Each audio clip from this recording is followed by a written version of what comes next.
Hello, it's Ary Rosenbaum here. Um,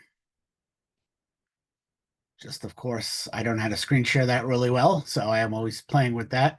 But welcome to this little webinar. We'll put this on YouTube for the folks who aren't available to watch it. Asked for kind of something last minute. If there are any questions, whatnot, we can entertain questions. Probably won't be any questions. But I wanted to have a discussion about my latest book, Full Circle, um, which is available now on Kindle and paperback. Go to Amazon.com, type in Full Circle, Ary Rosenbaum, and you've got it. Um, of course, Full Circle, the title comes from a single by Aerosmith from the album Nine Lives. Uh, what that does is that it was a uh, album that came out my third year of law school. It wasn't senior year, it was third year of law school. And it was about, making amends with the past and moving on and all that kind of stuff. So I was looking for titles for this book when I was writing it, and I always had the idea that the title would be "Now Do You Care?" and my wife hated that title, so I was talking a lot about full circle when my son was graduating high school, kind of reminding me of what life was like when I went to high school, which is a component of the book, and it really stuck. So let's talk about the book. Um, a little warning. I'm highly opinionated, and opinions are opinions. They aren't wrong unless they're based on incorrect facts, such as most discussions on my community Facebook groups. And again, opinions are based on experience. Curb Your Enthusiasm was one of my favorite shows of all time, so that's where I kind of, feel sometimes like I'm Larry David. But I always use this. This is kind of like my webinars. This is kind of like the little warnings that I give because people can't deal with differing opinions. Sometimes they're bothered. You ever see on social media, you'll say one thing and people are like, no, no, no, I completely believe the opposite. And they're trying to convince you to their view, which never works out. But anyway, why another book? I wrote a book, I think, in 2013, 2018, and then 2025. And for the longest time, I was never crazy about the first book. Was trying to kind of be a life story type thing and um, some advice for people in the 401k plan business. And quite honestly, I paid somebody I knew to edit the book. I don't think she did such a great job with it, so I was really happy with it. Second book, the greatest 401k book sequel ever, or whatever, was a little bit better. This one, I always had in my mind that I was going to write a book with kind of like my personal sayings and beliefs, and then, talking about the story that, you know, kind of explained that viewpoint. And for the longest time, I had writer's block. I really didn't know how to write it. And then I discovered this tool called ChatGPT, which kind of helped me write. I wrote the book, but it kind of amplified what I was writing and probably did a much better job than I could if I did it on my own. But those are my thoughts. Um, and it was an easy time to write this book, thanks to that uh, tool, which I think you should play around with. It's quite interesting, quite fun. Going full circle, to me, it's all about overcoming, uh, paying it forward. I talk about my son's high school graduation. I kind of went all out. Made sure he got into the booth with his idol, Gary Cohen, and he got the picture with Keith Hernandez as well. We did a nice little party event at the Mets Hyundai Club, and on the screen there was a congratulations for Jason Rosenbaum for high school graduation. I went all out. I went crazy all out. My son was working at camp, so I was literally driving him back and forth from New York to Pennsylvania. It's like 5 hours um, when you count in both ways. And my time in high school and my graduation, I lost 40 something pounds in high school. And my father, I later heard from my mother that my father left my graduation early and said that if I didn't do as well at Stony Brook, just like I didn't do as well as Midwood High School, he would pull me out and make me an electrician. Which I think if you look back at it now, that wasn't such a negative thing. A licensed electrician or even a journeyman electrician on Local 3 in New York do very, very well. But the point was, I had my moment ruined. And there were a lot of moments ruined. So that's about one third of the book. It's about full circle in life and in business. So we're only going to focus really on business part of it. Nobody wants to hear about, some of the nonsense from high school. That'll be in the book for the 5 people who buy it. But most importantly, our lives are the sum of our choices. It's like a choose your own adventure book. You can make regrets about choices that you made. I could say, well, I should have left Geller Group when I did. But I think if I didn't leave Geller Group when I did, I wouldn't be where I am now. That life charts its own course based on the decisions that you make, right or wrong. And sometimes you make the wrong decisions and they end up getting the right result. That's how I see it. And our opinions are shared by, are shaped by our experience. That's a typo. Um, I always say, I just did a podcast that's going to be going live on Friday about the TPA, the payroll provider TPA articles, and my experience about them is negative. And if I had a positive experience, maybe if I worked for ADP and Paychecks, maybe I would have a different experience, and well, then I would have a different opinion. And I think it's important. Uh, there are a lot of factors in life where it's whether it's parents or bosses or coworkers, don't let them beat you. Don't have regrets. Always overcome. Never give up. Just I worked. I met a lot of good people at work. I met a lot of terrible people at work. There are people at work who will just be there just to hurt you and destroy you, just for game and sport, and you got to overcome it. There are truly wonderful people at work, and there are truly miserable people at work. I talk about that in my book. And you make your own luck. Um, I think that saying you're lucky or unlucky, it's based on the amount of work that you do. If you do great work, uh, less you have to rely on what you perceive as luck. And I used to be very, very superstitious in college when I try as hard as I probably should have. I would, I thought, even years were better than odd years. I would like shave my armpits in college because I thought it changed my luck. You make your own luck on what you do and what kind of work you put in. There is no idea that, there is kind of like a lucky rabbit's foot. There's no such thing. It's you make your own luck. It's based on and what you've done and whatnot. Full circle as it pertains to the 4K playing business. And again, two-thirds of the book is about business and my, kind of the experiences and kind of how you can learn from that. Um, you can't keep talent down forever. It will eventually rise to the top. Again, I worked at this law firm for 2 years at Meyer Swazi. I was beaten down. I was told that, nobody wanted to work with me. I couldn't draw a business, blah, blah, blah, blah, blah. And I bet on myself and I started my own practice in 2010. They're a dying law firm. They're half the size, less than half the size than when I left in 2010. In the end, you can't keep talent down forever. It will always rise to the top. That's what I had to say to a buddy of mine who got clipped by an advisory firm a couple months back. Talent will rise, and he's talented, and what he takes whatever he learned from this, unfortunate experience, and fix it. I think it's also important to think differently. Do what the competition isn't doing. Again, I talk about in the book. Eric Bischoff was in pro wrestling.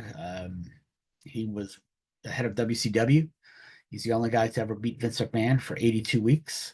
And he did it by looking at what the competition was doing and doing the complete opposite. When I started my practice in 2010, I hated billing by the hour. I always thought it was dishonest. And, that's really it. Um, I was going to flat fee bill it. And, even with that 401k conference, everybody's doing these events at like the local Marriott with eating, as I call it, rubber chicken. I want to do something different, something unique, have the event at Citi Field. We just had Angel Stadium last week. Just do something unique to this business. See what the competition is doing and do something different. Bigger isn't better. I think people are always worried about the big plan providers. What they do isn't always what's best. Um, and there's enough room in this business to succeed. This isn't a business where we have two competitors like Coke or Pepsi, and there are five people who drink RC Cola. There's the business is a lot more fragmented. Uh, the bigger providers don't have such a big portion of the business. There's enough room for everybody. And I think it's important to understand that less is more. I talk about in the book, I had a client when I was at the union law firm. I wanted to use, I think, a 415 ancillary amendment. I wanted to use what Relias had, and charge them, 500 bucks, 700 bucks, whatever it was going to be.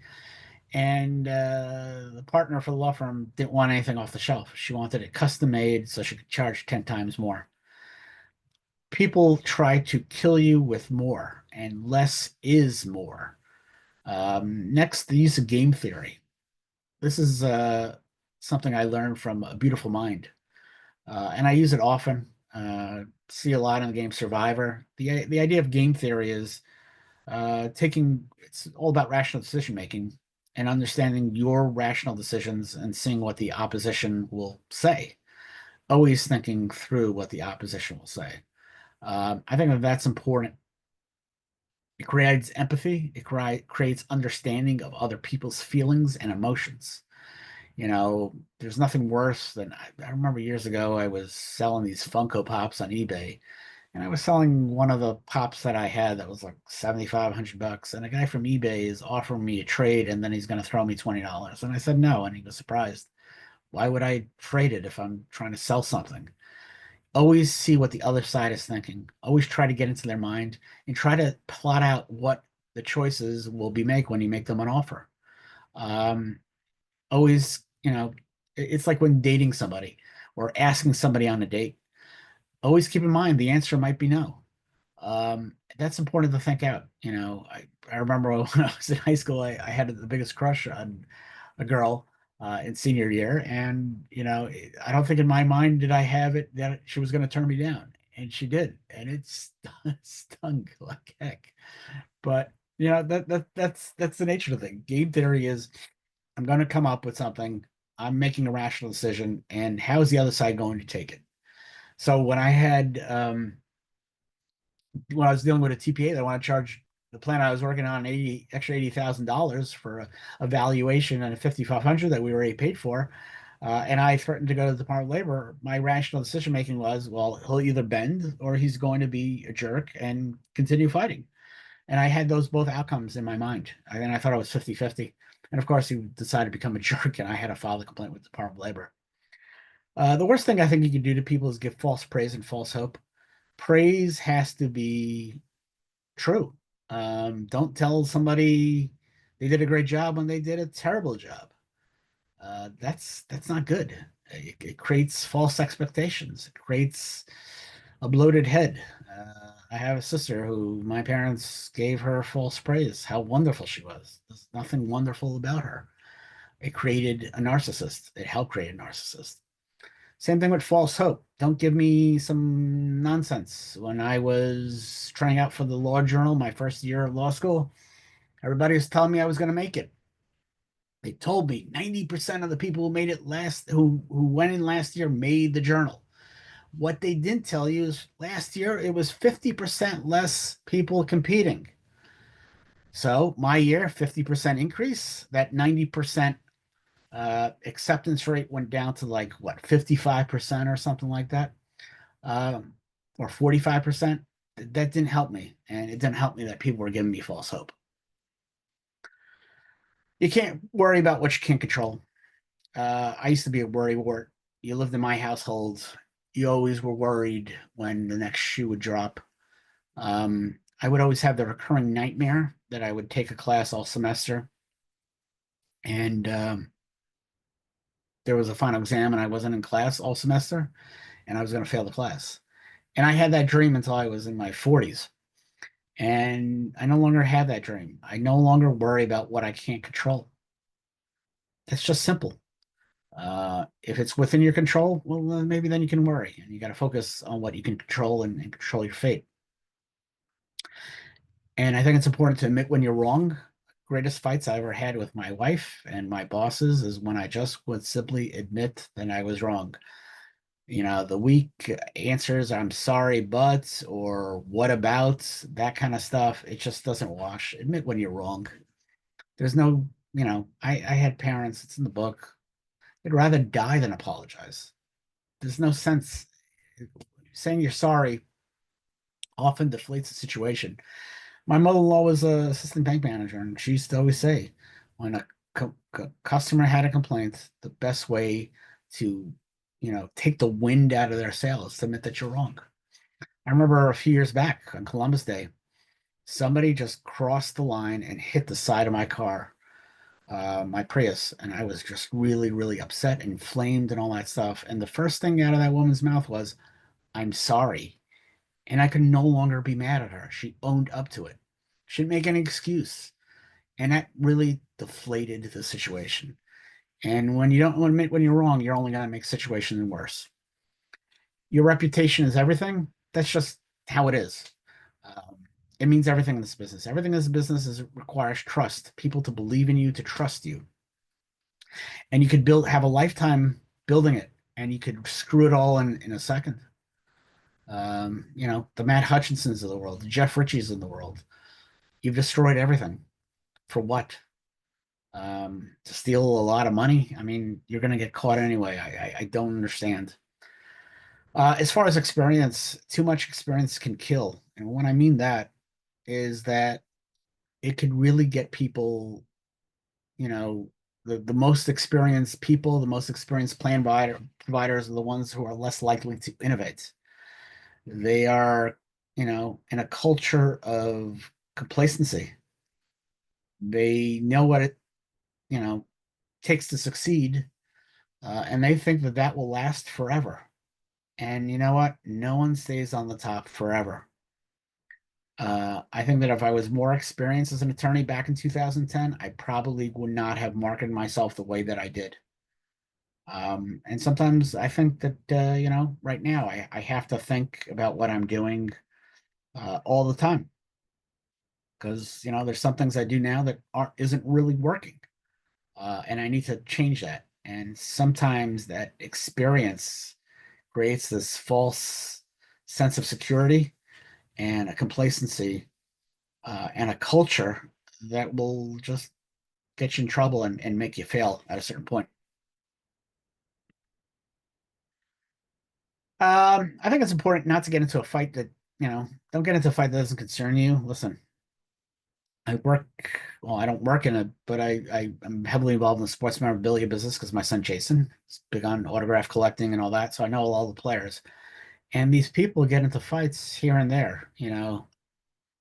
My buddy Larry doesn't like certain people, and I work with these people because whatever Larry's problem with is not my problem. And if somebody has a problem with somebody it doesn't concern you. Don't get involved in it. I, I don't care. You know, I know the guy that Larry doesn't like. He doesn't like somebody else I know, and I just it's got nothing to do with me. I got enough drama in my life. I don't need to create more by getting involved in someone else's fights. Next, I think it's important not to confuse longevity with loyalty. I worked at a place, Manny was in love with these people who were there for 20, 25 years. A lot of these people were there for 20, 25 years because they couldn't go anywhere else. We had an actuary, it's terrible. He was so bad. Manny didn't want to fire him because he was there so long. But, the guy you couldn't bring him into a meeting. He couldn't explain anything, and he was always wrong. He would always stammer. and it was really not something that really helped us. But he was kept on. Um, don't confuse people who are there for you long time with loyalty. Sometimes the most loyal people are the people you just hired. Don't confuse the two, you know, options there. And again, I think I just said your reputation is everything in this business. Like I said, it takes just a moment to destroy it. Again, this is dealing with Matt Hutchinson and the Jeff Richies of the world, and even the plan sponsor that I knew that stole, $1 million from his plan to renovate his house. Stealing plan assets, it's like leaving a fingerprint at a crime scene. You have a custodial account, trust account, shows who took it out. So that means, in my mind, you have a better chance of robbing a bank with pantyhose on your head. There's nothing worse than stealing from people that trusted you. Plan providers, plan sponsors are fiduciaries, and betraying the trust of the people that trusted you. That's really low. That's even lower than being a mugger. Muggers rob people, random people on the street. Fiduciaries steal from the people that entrusted them. And I don't understand the concept of stealing plan assets. Eventually, you will be caught. It'll take some time, but you will be caught. Talking about opinions again, you can change your opinion. I did, years ago. If you would have told me about producing TPAs, pre-fee disclosure, I'd tell you, you know what? That position is a conflict of interest. That really, doesn't, you know, help you. They're going to want to pick the funds that produce the most amount of revenue sharing. And how does that not be a conflict of interest? But obviously, when now with fee disclosure, kind of the end of revenue sharing, that is, why I no longer speak badly about producing TPAs. Truth can be the most dangerous weapon. People sometimes just can't handle the truth. That's just the nature of it. Um, they don't want to think about it. It exposes some people, and it's problematic. In law school, I was the executive editor of the American Jurist news magazine, and I spoke some truth, and people did not like that. That's just the nature of it.